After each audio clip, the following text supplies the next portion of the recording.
साथियों, आज हम सब लोग आप लोगों के बीच में उपस्थित हुए और इतनी ऐतिहासिक रूप से आपने हमारा मान सम्मान किया, स्वागत किया और इतनी बड़ी संख्या के साथ आप यहां पे उपस्थित हुए, मैं आप सबको इसके लिए धन्यवाद देता हूं। मैं गणेश जी विधायक साहब को बधाई देना चाहूंगा कि आपको आदरणीय खड़गे साहब ने, राहुल गांधी जी ने, रंधावा साहब ने, डोटासरा जी ने और पूरी कांग्रेस ने आपको एक बहुत बड़ी जिम्मेदारी दी है और आप उस जिम्मेदारी को बखूबी निभा भी रहे हैं। मैंने विधानसभा में आपको इस इलाके की आवाज को उठाते हुए देखा है। आप हमेशा गरीब की आवाज राजस्थान की विधानसभा के अंदर उठाने का काम करते हैं, इसके लिए मैं आपको धन्यवाद देना चाहूंगा। मैं आप सब लोगों से एक बात करना चाहूंगा, एक बात कहना चाहूंगा कि आज देश के हालात क्या हो गए हैं, किस प्रकार के लोग आज सत्ता के अंदर बैठकर जनता की सेवा करने की बजाय खुद का फायदा उठाने में लगे हुए हैं। वो लोग जो कहते हैं कि हमारी डबल इंजन की सरकार है, डबल विकास होगा, आज उन लोगों की हकीकत देख लीजिए कि इस आदिवासी इलाके के लिए 1750 करोड़ रुपए मंजूर हुए और एक पैसा आप लोगों के लिए नहीं खर्च किया। इस इलाके के लिए सबसे पहले जब मनरेगा शुरू हुई थी 2006 के अंदर, सबसे पहले डूंगरपुर का उसके अंदर नाम आया। आदरणीय सोनिया गांधी जी, मनमोहन सिंह जी को मैं धन्यवाद देना चाहूंगा कि उन्होंने नरेगा की शुरुआत डूंगरपुर से की थी, जब देश के अंदर 200 जिलों के अंदर शुरुआत हुई। और आज क्या हो रहा है, क्या हालत कर रखी इन लोगों ने नरेगा की। पूरे राजस्थान के अंदर नरेगा के जो बेचारे मजदूर हैं, उनको समय पे उनका भुगतान नहीं किया जा रहा है। 6-6 महीने लोगों को चक्कर काटने पड़ रहे हैं, भुगतान नहीं हो रहा है। ये तो एक बात है, पूरा पैसा नहीं मिल रहा है, पूरी मजदूरी जो मिलनी चाहिए वो नहीं मिल रही है, पैसे कट के आते हैं हर महीने। ये हालत इन लोगों ने कर रखी है। और यही नहीं, गांव की गांव में काम मिलना चाहिए, दूर दूर काम मंजूर कर रखे हैं ताकि ये लोग कम से कम वहां पे काम पे जाए। चारों तरफ से इस गरीब को मजबूर किया जा रहा है कि वो मनरेगा के अंदर काम नहीं करे। ये वही लोग हैं जो पहले विपक्ष में थे, जब भाषण देते थे कि कांग्रेस जो मनरेगा के अंदर गड्ढे खुदवा रही है, उसमें कांग्रेस को हम दफन करेंगे। मैं कहना चाहूंगा इन लोगों में ताकत है तो ये कह के दिखाएं कि हम मनरेगा को बंद करेंगे। इनको पता चल जाएगा, इनको दिन में तारा दिखा देगी ये जनता जो मनरेगा को बंद करने की बात करती है। अभी भजन लाल जी कह रहे हैं कि हमने 1.5 साल के अंदर कांग्रेस से के 5 साल से ज्यादा हमने विकास करा दिया।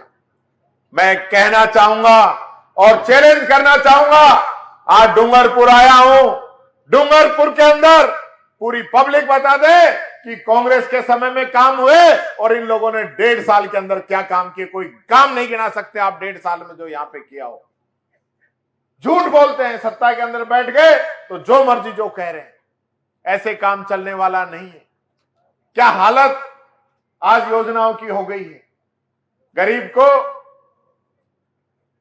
खाद्यान्न का किट मिलता था, दाल मिलती थी, तेल मिलता था, चावल मिलते थे, चीनी मिलती थी, मसाला मिलता था, आज बंद कर दिया क्योंकि इनको गरीब से नफरत है। हमारी माताओं बहनों को हम मोबाइल फोन दे रहे थे कि अमीर तो फोन खरीद सकता है, लेकिन ये गरीब माताएं बहनें कहां से फोन खरीदेंगी। इनको फोन दिए जाएं। आप लोगों को फोन दे रहे थे, 3 साल का रिचार्ज करा के भी दे रहे थे ताकि आपको योजनाओं का लाभ भी मिल सके और आपके बच्चे उससे पढ़ाई कर सके। इनके पेट में दर्द हुआ और वो मोबाइल की योजना भी इन लोगों ने बंद कर दी। आज स्कॉलरशिप मिलती है बच्चों को, वो स्कॉलरशिप बंद कर रखी है, स्कूटियां मिलती है बच्चियों को, उन स्कूटियों के अंदर घास उगाई है और वो स्कूटी नहीं बांट पा रहे। ये हालत इन लोगों ने कर रखी। मैं आप लोगों से कहना चाहूंगा कि आज देश की आजादी की लड़ाई आप लोगों ने लड़ी। आजादी का संग्राम यहां से शुरू हुआ, ये वो भूमि है। आज इस सरकार के खिलाफ भी आप लोगों को बिगुल बजाना पड़ेगा। जो लोग सत्ता के अंदर बैठ गए, वो बैठे हैं हमारी सेवा करने के लिए, न कि हमारा खून पीने के लिए। वो लोग सत्ता के अंदर बैठ के वो कानून बनाते हैं, भूमि अधिग्रहण बिल, आप लोगों की जमीन हड़पने का कानून इन लोगों ने बनाना चाहा, राहुल गांधी जी ने उसको रोकने का काम किया।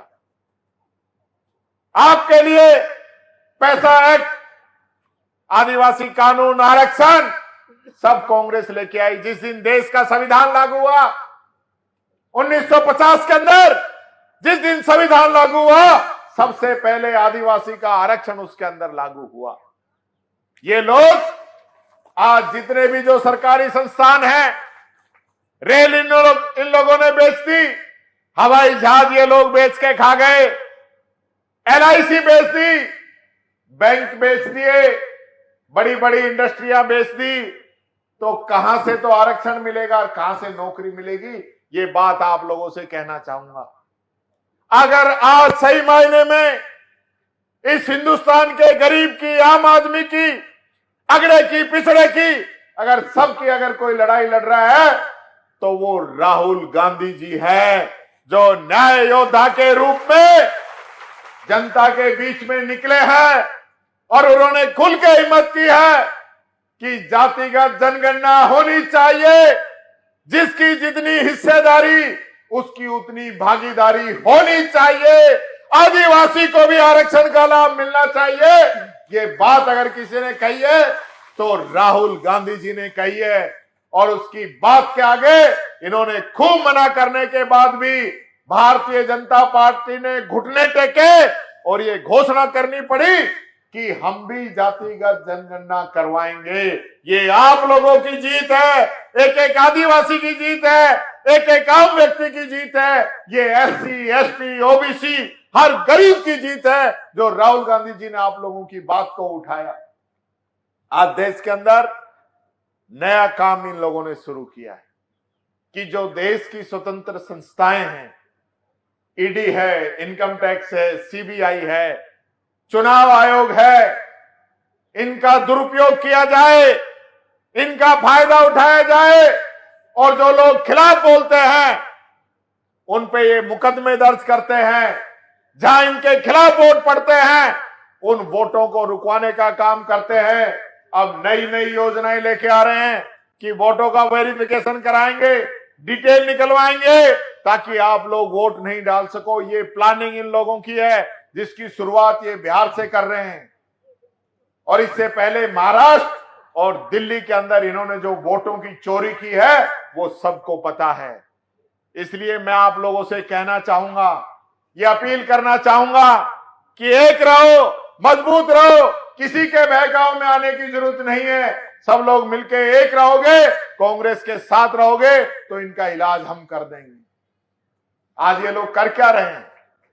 भारतीय जनता पार्टी का एजेंडा चल रहा है कि आदिवासियों के अंदर दो फाड़ कर दो, एक दूसरी पार्टी बनवा दो ताकि गरीबों के, आदिवासियों के, कांग्रेस के वोट बढ़ जाएं और ये लोग सत्ता के अंदर आ जाएं। इसलिए मैं आप लोगों से कहना चाहूंगा, आज बंटने की जरूरत नहीं है, आज समय एक होने का है। आप लोग एक होइए, मजबूत होइए और पूरे आदिवासी अंचल से जिस प्रकार पहले कांग्रेस को आप आशीर्वाद देते थे, ऐसा ही आशीर्वाद देने का काम आगे भी आप करिए। ये बात मैं आप लोगों से कहना चाहूंगा। और अंत में एक बात मैं उन अधिकारियों से कहना चाहूंगा, जो अधिकारी कर्मचारी आपके दिए हुए पैसे से, आपके दिए हुए टैक्स से जिनकी सैलरी मिलती है, उनको भारतीय जनता पार्टी के अकाउंट से सैलरी नहीं मिलती, उनको सैलरी मिलती है आप सब लोगों के दिए हुए टैक्स से। वो सैलरी लेकर इस जनता को जो डराने का और धमकाने का जो काम कर रहे हैं, वो इस अंदेशे में नहीं रहे, इस भय में नहीं रहे कि सदा एक सी है। सदा एक सी नहीं रहने वाली। कान खोल के सुन लें, जो बाबा साहब भीमराव अंबेडकर के संविधान को नहीं मानेंगे, भारतीय जनता पार्टी के संविधान को मानेंगे, आने वाले समय में उनका इलाज होगा, उनकी तानाशाही खत्म होगी।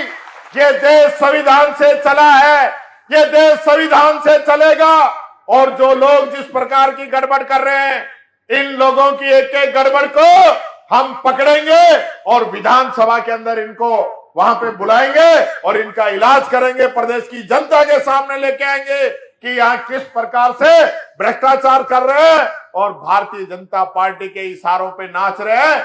ऐसे अधिकारियों का भी इलाज होगा, ये बात मैं कहना चाहूंगा। कोई अपने आप में ये नहीं समझे कि हमने जो कर दिया वो कर दिया, वो नहीं कर सकते, वो वही करेंगे जो आप लोगों ने उनको ताकत दी है संविधान के रूप में, जो उन्होंने शपथ लिए। मुझे कई बार बड़ा दुख होता है कि ऐसे लोग जिनके माता पिता ने अपना खून पसीना एक करके उनको पढ़ाया लिखाया और उनको नौकरी लगने के लायक बनाया, लेकिन नौकरी लगने के बाद में सत्ता के लालच के अंदर, कई लोग अच्छी पोस्टिंग के अंदर, लालच के अंदर अपना मान सम्मान गिरवी रख देते हैं। उनको जो ताकत मिली है जनता की सेवा करने के लिए, वो सेवा करने की बजाय भारतीय जनता पार्टी के नेताओं की सेवा करने में लग जाते हैं, उनके इशारे पे काम करने लग जाते हैं। उनको खुद ही सोचना चाहिए। हमने बाबा साहब अंबेडकर के संविधान की शपथ ली है। जिस दिन हम नौकरी के अंदर आते हैं उस दिन शपथ लेके आते हैं कि हम गरीब की, मजदूर की, पिछड़े की सेवा करेंगे, उनकी मदद करेंगे, नियमों से विपरीत नहीं जाएंगे। और वो लोग ऐसा कर रहे हैं तो वो ये समझ लें कि उनका भला होने वाला नहीं है। वो मेरी बात को चेतावनी समझे। बहुत बहुत धन्यवाद। जय हिंद, जय भारत, राम राम साहब।